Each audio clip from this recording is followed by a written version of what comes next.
World news and entertainment में आप सभी का स्वागत है। मैं कुमारी सोनम और आप देख रहे हैं वर्ल्ड न्यूज। तो चलिए एक नज़र डालते हैं आज की खास खबर में। नमस्कार, मैं समस्तीपुर जिला के मोरबा में हूं और आज यहां देख रहा हूं कि भारतीय मूल निवासी सांस्कृतिक मंच के तत्वावधान में यहां पे श्रद्धांजलि सभा का आयोजन किया गया। बहुत सारे लोग हैं, हम लोग जानेंगे जो इनके द्वारा किया गया है और इसमें क्या क्या हो रहा है। आज श्रद्धांजलि सभा का जो आयोजन किया गया है 13वीं या 12वीं दिन में आप लोग किए होंगे। सर नहीं ऐसा नहीं है, ये 6-7 दिन में हुआ है, 7वां दिन में हुआ है। ऐसा क्यों? हिंदू रीति में तो 12-13वां दिन में होता है, आप लोग 6-7 दिन में आप लोग हिंदू रीति रिवाज को ठेस पहुंचा रहे हो। जी नहीं, ऐसा हम लोग ठेस नहीं पहुंचा रहे हैं सर। ऐसा क्यों? सब लोग तो गुस्सा हो जाएंगे। नहीं ऐसा कुछ नहीं, कोई भी व्यक्ति गुस्सा क्यों होगा। देखिए हम लोग का जो महापुरुष है जिनके बारे में हम लोग नहीं जानते थे, अब हम लोग उनके बारे में जानने लगे हैं। तो हम ब्राह्मण के जो कर्मकांड में फंसे हुए थे उससे हम लोग हट करके हम ये कार्रवाई किए हैं। अलग से कर रहे हैं जी, कोई कर्म कांड नहीं किए? जी नहीं, कुछ नहीं। अच्छा, आप दाढ़ी बाल भी नहीं बनाए हुए हैं? हिंदू रीति में तो सभी होता है, बाल दाढ़ी सब कटाया जाता है, क्यों नहीं कटवाए हैं? सर ऐसा कटाने से कोई फायदा नहीं है कि दाढ़ी कटा लेने से क्या हमारे पिताजी को शांति मिलेगा, क्या हम अछूत हो जाएंगे, ऐसा कुछ नहीं है।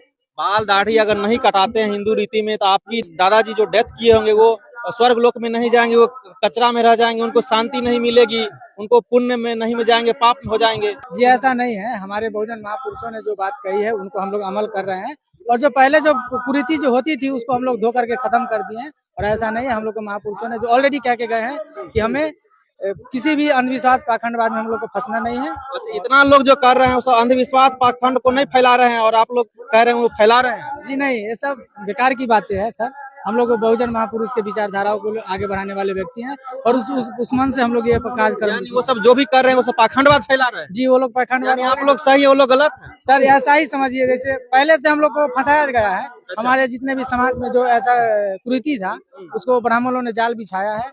उस चीज को हम लोग समझे हैं, पढ़ लिख करके कुछ समझे हैं। बाबा साहब अम्बेडकर जी का विचारधारा को हम लोग समझे हैं। गुरु रविदास महाराज जी ने कहे हैं कि चाहूँ ऐसा राज में मिले सबन कौन, छोट बड़ सब संबत से रविदास रे पसंद। उनकी विचारधाराओं को हम लोग आगे बढ़ा रहे हैं। संसद में नेता लोग कहते हैं कि राम नाम अगर लीजिएगा तो आप लोग स्वर्ग पहुंच जाइएगा। आप लोग बराबर जय भीम करते हैं, अम्बेडकर करते हैं, आप ये सब बात सर ऐसा नहीं है। हमारे देश में बाबा साहब का संविधान लागू है और हमें पूर्ण रूप से जो है हमें बोलने का अधिकार है, इसी और कुछ भी करने का, कहीं भी जाने का अधिकार है।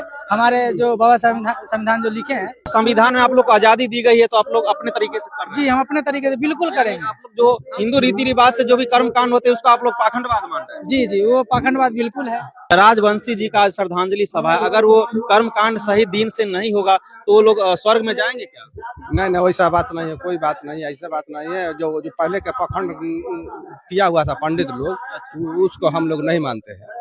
सब लोग तो मानते हैं। नहीं, हम लोग नहीं मानते हैं। हम अपने रीति रिवाज से अपने चलेंगे, बाबा साहब के आते से हम चलेंगे। कितने दिन में आप लोग कर्म कांड करते हैं? हम 6 से 7 दिन में कर 6 से 7 दिन में। आप लोग कितने दिन में करना? 6-7 दिन में कर रहे हैं, सही कर रहे हैं। हाँ सही कर रहे हैं, बिल्कुल सही कर रहे हैं। बिल्कुल। आप क्या कहेंगे इस तरह की कार्य को लेकर के जो कि 6-7 दिन में कर्म कांड कर रहे हैं? जी बिल्कुल, ये हम लोग अब सही प्लेटफॉर्म पर आ रहे हैं। एक्चुअली में जो हमारे पूर्वज थे वो गलत रास्ते पे चले गए थे, अपने रास्ते से भटक गए थे। जो हमारा मिशन है, जो बाबा साहब अम्बेडकर ने इतने पढ़ लिख करके, इतनी कुर्बानियां दे करके हमारे लिए जो संविधान लिखे, बाकी ये भगवान गौतम बुद्ध जो रास्ते बताए थे, इस रास्ते पे नहीं चल के ब्राह्मणी विचारधारा पे हमारे पूर्वजों ने बहकावे में आकर के जो पूजा पाठ हवन ये सब श्राद्ध कर्म करते थे और श्राद्ध के नाम पर किसी को खेत बेचवा के, जमीन बेचवा के, कर्ज करवा के भोज भात करते थे, अंडित पंडित को दान वगैरह करते थे, जिसके कारण हमारा समाज दिन प्रतिदिन गरीब होते जा रहे थे। तो इसी चीज को देखते हुए अब हम जो है सो अपने समाज में पढ़ लिख करके अब जागरूक हुए हैं और अपने रास्ते पर धीरे धीरे ट्रैक पे आ रहे हैं। आपके जो पूर्वज जी थे वो सभी पाखंड पर चल रहे थे। पूर्वज जो अम्बेडकर जी का जो नीति था, गौतम बुद्ध का जो नीति था, उस पे नहीं चल करके वो अलग चल रहे थे, जिस कारण से वो ठगा रहे थे दिन प्रतिदिन। जी बिल्कुल, ये सही बात है, क्योंकि हमारे पूर्वजों को 500 साल तक पढ़ने का अधिकार नहीं दिया गया। खाने के नाम पर, जमीन के नाम पर, इस तरह से जो है सो गुमराह करके देवी देवता के नाम पर बहुत तरह से मतलब कि उनको प्रताड़ित किया गया, जिसकी वजह से वो कभी शिक्षित नहीं हो पाए और शिक्षित नहीं होने के कारण वो अपने रास्ते से भटक गए थे, मजबूर थे, क्या करते। लेकिन अब हम लोग नहीं सहने वाले हैं और हम लोग पढ़ रहे हैं, लिख रहे हैं, अपने बच्चे को पढ़ा लिखा रहे हैं और उनको सही जानकारी दे रहे हैं। आप देवी देवता कह रहे हैं, अभी सूर्य जो है दिन और जो रात होता है वो भगवान है, सभी लोग भगवान मान रहे हैं। अगर वो भगवान नहीं उदय होंगे तो दिन कैसे होगा? तो उनको कैसे करे भगवान नहीं? सूर्य भगवान थोड़ी है, ये तो साइंस का देन है, ये तो हमारी प्रकृति है, ये तो हर जगह होता है। ऐसा थोड़ी है कि सूर्य सिर्फ भारत में ही उगते हैं। भगवान होते तो पूरे ब्रह्मांड में बहुत सारे देश हैं, वहाँ क्यों नहीं है सारे भगवान, सिर्फ भारत में ही भगवान क्यों है? बड़े महाराज जी जो है हिंदू का, वो सब कह रहे हैं सब भगवान है, इतना देवी देवता है, सभी मंदिर में रहते हैं, उनको पूजा करने से हमको स्वर्ग मिलते हैं, अच्छे अच्छे कार्य होते हैं, बड़े बड़े कार्य होते हैं, बड़े बड़े पद सुशोभित करते हैं। वो इसीलिए बोलते हैं बड़े बड़े पंडित पुजारी, ताकि वो अपने ऐशो आराम का जिंदगी जी सके। हमारे बहुजनों को दान पुण्य वाले पैसे को लेकर के हम लोग गरीबी में जिए, मजदूरी करें,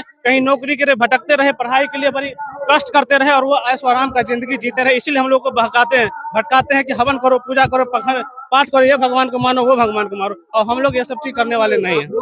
अम्बेडकर जी जो संविधान में जो आजादी दी गई है, उन्हीं के संविधान पे आप चल रहे हैं, उनकी बात को आप नहीं मान रहे हैं। मूलभूत बाबा साहब अम्बेडकर जो रास्ता दिखाए हैं, उस रास्ते पे चलने का प्रयास कर रहे हैं, और ये उम्मीद है कि आने वाले समय में हमारे बच्चे, हमारे जो जनरेशन है, वो प्रॉपर बाबा साहब अम्बेडकर और भगवान गौतम बुद्ध के रास्ते पे चलेंगे। ये अंधविश्वास के नाम पे भोज भात, पूजा पाठ, कर्ज करवा के, जमीन बेचवा के, ये सब चीज हम लोग नहीं करेंगे आने वाले टाइम में। अच्छा, भोज भात जो नहीं करवा रहे हैं, उससे क्या उनको शरण मिलेगा उनको स्वर्ग में? ये कौन देखने आया सब स्वर्ग कहाँ है, नर्क कहाँ है? असली स्वर्ग नर्क सब इसी धरती पे है। हम जैसा कर्म करेंगे वैसा फल इसी धरती पे पाएंगे। कहीं स्वर्ग कहीं नर्क नहीं है। ये हमारे बाबा साहब अम्बेडकर और भगवान गौतम बुद्ध बार बार बता चुके हैं हम लोग को। अब हम लोग रास्ते से भटकने वाले नहीं। यानी भोज भात अब जो मरनी का होता है वो आप लोग नहीं करेंगे? जी नहीं करेंगे। हिंदू धर्म का अपमान तो नहीं कर रहे हैं? नहीं सर, किसी धर्म का हम अपना अपमान करने वाले को, किस धर्म से ये कार्य कर रहे हैं? ये हम लोग भगवान गौतम बुद्ध के अनुसार जो है उसी धर्म के अनुसार काम कर रहे हैं। बौद्धिस्ट आप लोग हैं? जी बिल्कुल बौद्धिस्ट है। किसी धर्म को ठेस नहीं पहुंचा रहे हैं? किसी धर्म को ठेस क्यों पहुंचाएंगे सर? जो हम अपना रास्ता भटक गए थे, उस रास्ता को छोड़ के अब हम लोग अपना रास्ते पे आ रहे हैं, क्योंकि अब हम लोग पढ़ लिख रहे हैं। जी आपसे पूछेंगे जो इस कार्य को लेकर के समाज में क्या जागरूकता फैला रहे हैं?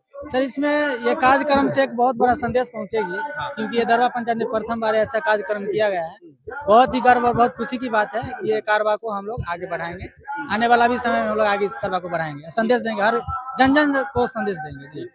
और हमारे साथ बहुत सारे चाचा लोग हैं, उनसे भी आप लोग को मिलाने का प्रयास करते हैं, बातचीत करते हैं। अभी क्या चल रहा है दादाजी? ये हो रहा है संत बाबा को, रविदास जी का यानी श्रद्धांजलि सभा। श्रद्धांजलि। इसमें इससे क्या आप लोग सुने हैं अभी तक, क्या क्या सीखे हैं इसमें, क्या क्या हो रहा है? ये बोध गया का अच्छे कहानी किया है, सब अच्छा किया है। आप लोग भी इन्हीं के अनुसार चलते हैं? नहीं, हम ठाकुर जी, हम जजमान के साथ, इसमें थोड़ा दाढ़ी केस बढ़ाने लगा, मन करता था सुनने के लिए। जो भी यहाँ पे हो रहा है, क्या अच्छा हो रहा है समाज के लिए? हाँ, अच्छा हो रहा है। अच्छा हो रहा है। आइए, और भी कुछ लोग हैं, थोड़ा आइए, कुछ और लोग हैं, उनसे हम लोग बातचीत करने का प्रयास करेंगे। अंकल जी, ये क्या चीज का सभा है? श्रद्धांजलि सभा है। इसमें जो 7-8 दिन के जो कर्म कांड के बारे में बताया जा रहा है, क्या सही है? बहुत सही है। सही है। हिंदू धर्म इस तरह से जो नहीं है, इसमें तो 12-13 दिन पे होता है, इसमें 6-7 दिन पे हो रहा है। हाँ, ये तो बहुत जगह तो 3 दिन पर भी होता है। 3 दिन पर भी होता है? हाँ। वैसे में तो उनको शांति नहीं मिलेगी। कौन कहता है शांति नहीं मिलेगी? स्वर्ग में भी उनको जगह नहीं मिलेगा, नर्क में रह जाएंगे। आप कहीं न स्वर्ग है न कहीं नरक है, जो सब कुछ है यहीं पर है। सब कुछ यहीं पे। और यहाँ पता चला भोज भी नहीं खिलाया जा रहा है। इस मरने वाला जो भोज होता है 12वां-13वां दिन, वो भी नहीं दिया जा रहा है। ये मेरा यहाँ घर नहीं पड़ता है, इसलिए हमको यह पता नहीं है कि हम लोग भोज कर रहे हैं। लेकिन हमारे यहाँ 5 गो कार्यक्रम हुआ है, किसी में भोज नहीं हुआ। क्यों? ये तो अवहेलना है हिंदू धर्म की। जो परिवार शोकाकुल है वह भोज करेगा तो अच्छा नहीं लगेगा। वही है, क्या कहते हैं, शादी विवाह है, उसमें जितना भोज करना है, जितना धूमधाम से करना है, वह अच्छी बात है। उसमें हम लोग जाते हैं, आते हैं।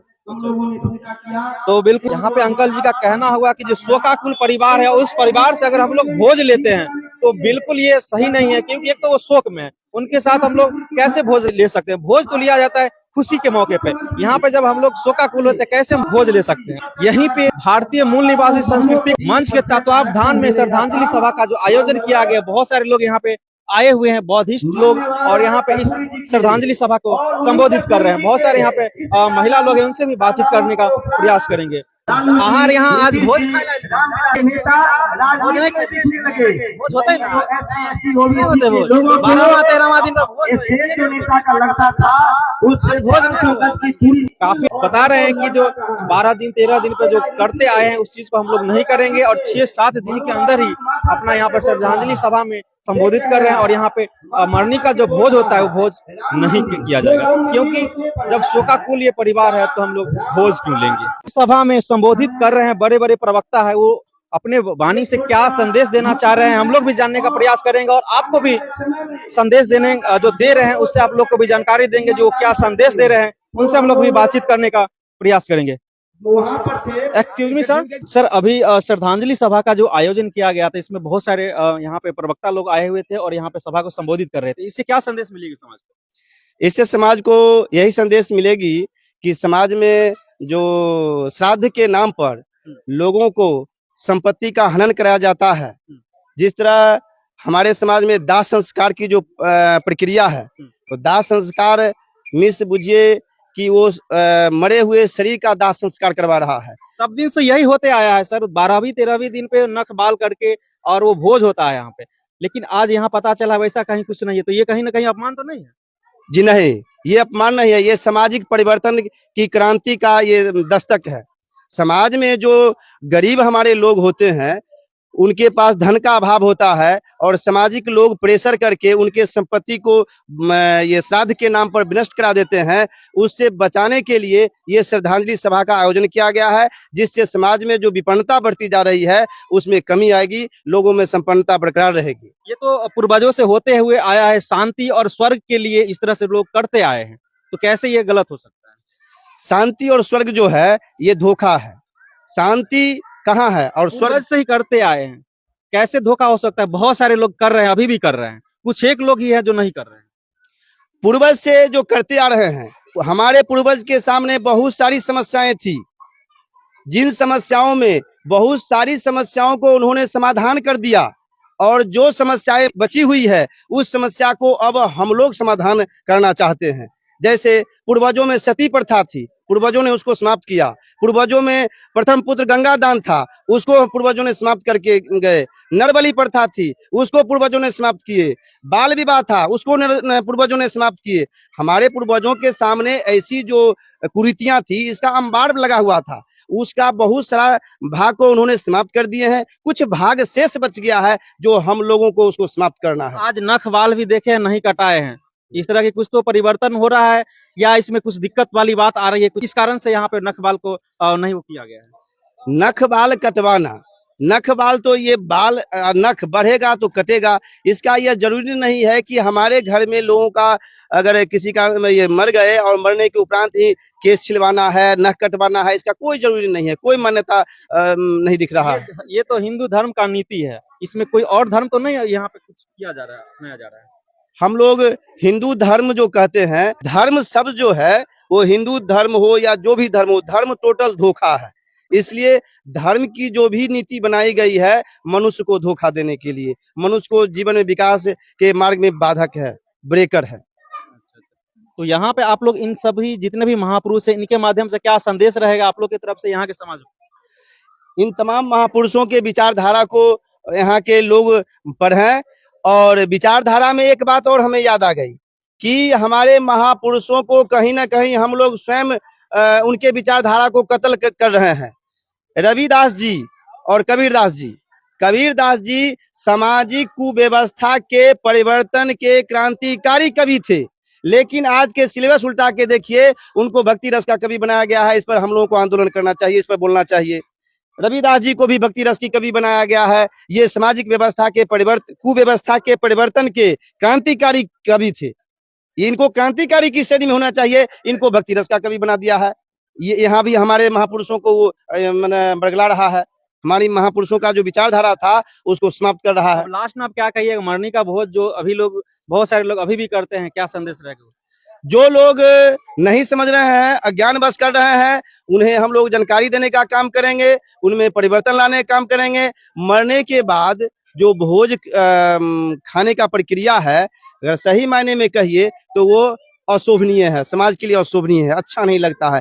जिस परिवार में मृत्यु हो गई है उस परिवार के तमाम लोग शोकाकुल हैं, चिंतित हैं। जो हमारे परिवार में जो कर्णधार थे वो स्वर्ग चले गए, अब यह परिवार का परिवरिश कैसे होगा, आगे का व्यवस्था कैसे चलेगा? वहां पर लोगों को श्रद्धांजलि सभा में आके सांत्वना के रूप में कुछ राशि दे करके संतुलित करना चाहिए। उस परिवार जो भी बिखर रहा है उसको समेटने का काम करना चाहिए, बशर्ते कि वहां पर लोग आ करके और उसको जैसे गिद्ध और कुत्ता की तरह नोच नोच के जिस समय से मृत्यु होती है उस समय से नोचना शुरू कर देता है। यह अत्याचार है, यह सामाजिक अत्याचार है, इससे बचना चाहिए लोगों को। बाकी क्या कहना है आप लोग को, आप लोग अपने विचार कमेंट बॉक्स में व्यक्त जरूर कीजिएगा। धन्यवाद।